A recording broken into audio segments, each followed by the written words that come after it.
Hello ladies and gentlemen and welcome to this. This is going to be a bit of a random video. Oh yes it is. I was asked my top 5 heart-stopping moments in wrestling.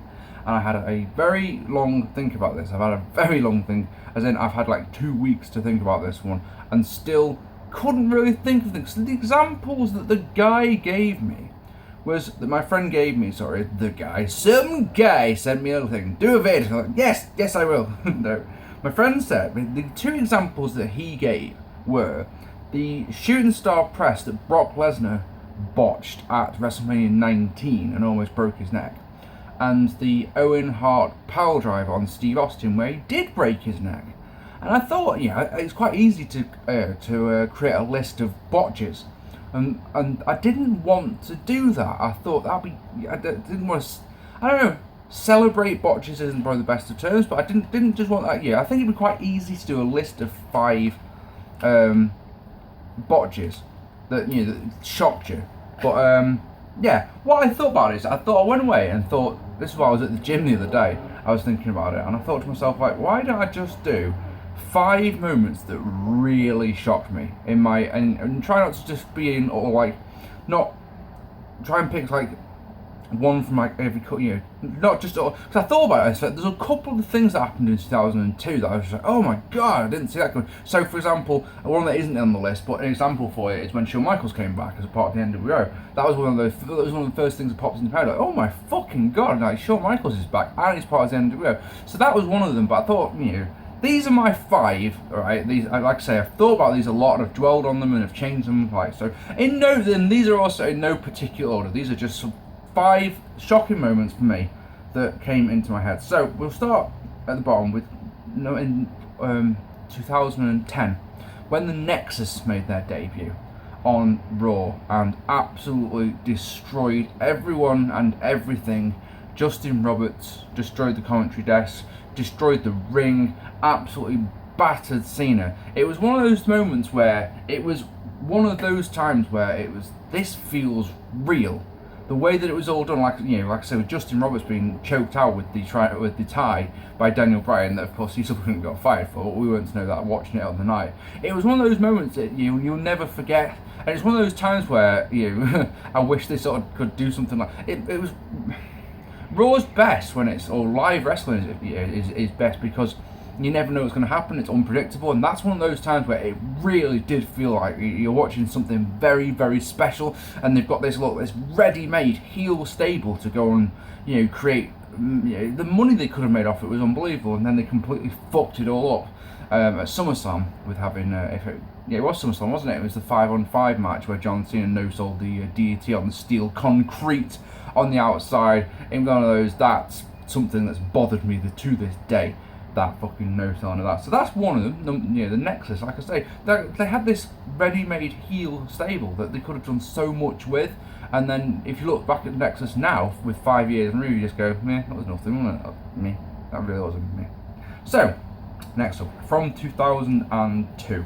It's not the Shawn Michaels one. It's where the superplex spot with Brock Lesnar and the Big Show. They did a superplex and the ring imploded. I remember watching this, thinking that this was the greatest thing I've ever seen at the time. This was one of those, oh my fucking god, this one got shit.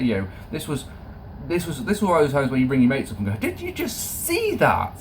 And like, if they didn't see it, it's like, dude, you've got to put SmackDown on. I guarantee they'll show it again and again and again. It's just one of those things. It's one of those things where becoming a smart enough fan or learning how a ring is put together, it's one of those, look, that that couldn't happen. They had to loosen some of it up so that it would do that.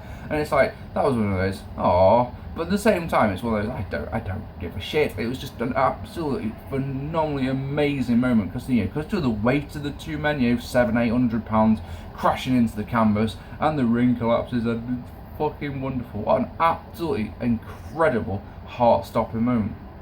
Okay, here's one that you probably might be a bit of a surprise. From Vengeance 2001, Chris Jericho winning the Undisputed Championship. And I'll tell you why this was a shock for me. It was simply because if you got the 4 men going in, you got Jericho, Angle, you got Austin and Rock. Who's the one who's not going to win the championship? That's the one, that's Jericho. It's one of those, not going to happen. It's not going to happen.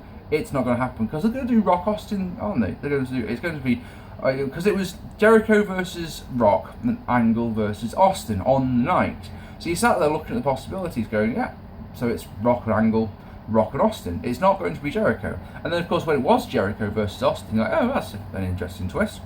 Austin wins then, doesn't he? And when Jericho actually won the championship, that was an incredible moment, I think. It's shame the actual pay-per-view wasn't very good, and I'm sure if you'd like to see what I thought of it, my review is knocking about. But yeah, that was one that I thought, that was when I was on a cross trainer the other day, and that was like, oh, that moment, like, yes! I bet no one ever says that one. So that was a big one for me. The culmination at the end of the terrible invasion angle and all that. One of the good things that came out of the invasion was Jericho winning the WCW Championship, or the World Championship as it became. That's something I've always liked. And it's just a shame that the actual, as soon as the Rumble had gone, because Rock versus Jericho at Rumble was not a really good match, but as soon as the Rumble had been and gone, Jericho's title reign meant absolutely nothing, and it was just one of those, a vehicle to get the belt onto Triple H, wasn't it, really? But yeah, that's a good one. Okay, so one a little closer to home is back in early 2014 when I was at PCW, and one of the things that you mentioned in your list, Phil, when you asked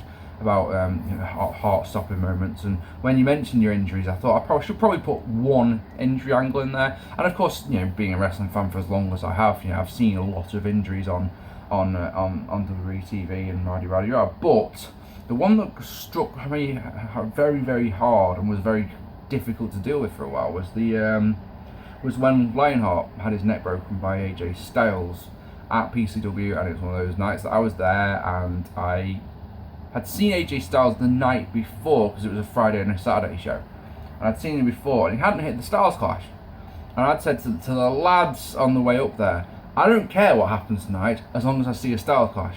And the fact that it was the Styles Clash that broke Lionheart's neck, it was one of those, I felt awful about that afterwards, I really did. But yeah, it was seeing an injury like that up close and in front of you, and just, you knew straight away, I mean, literally the moment that they touched the camera, something's just gone very, very wrong.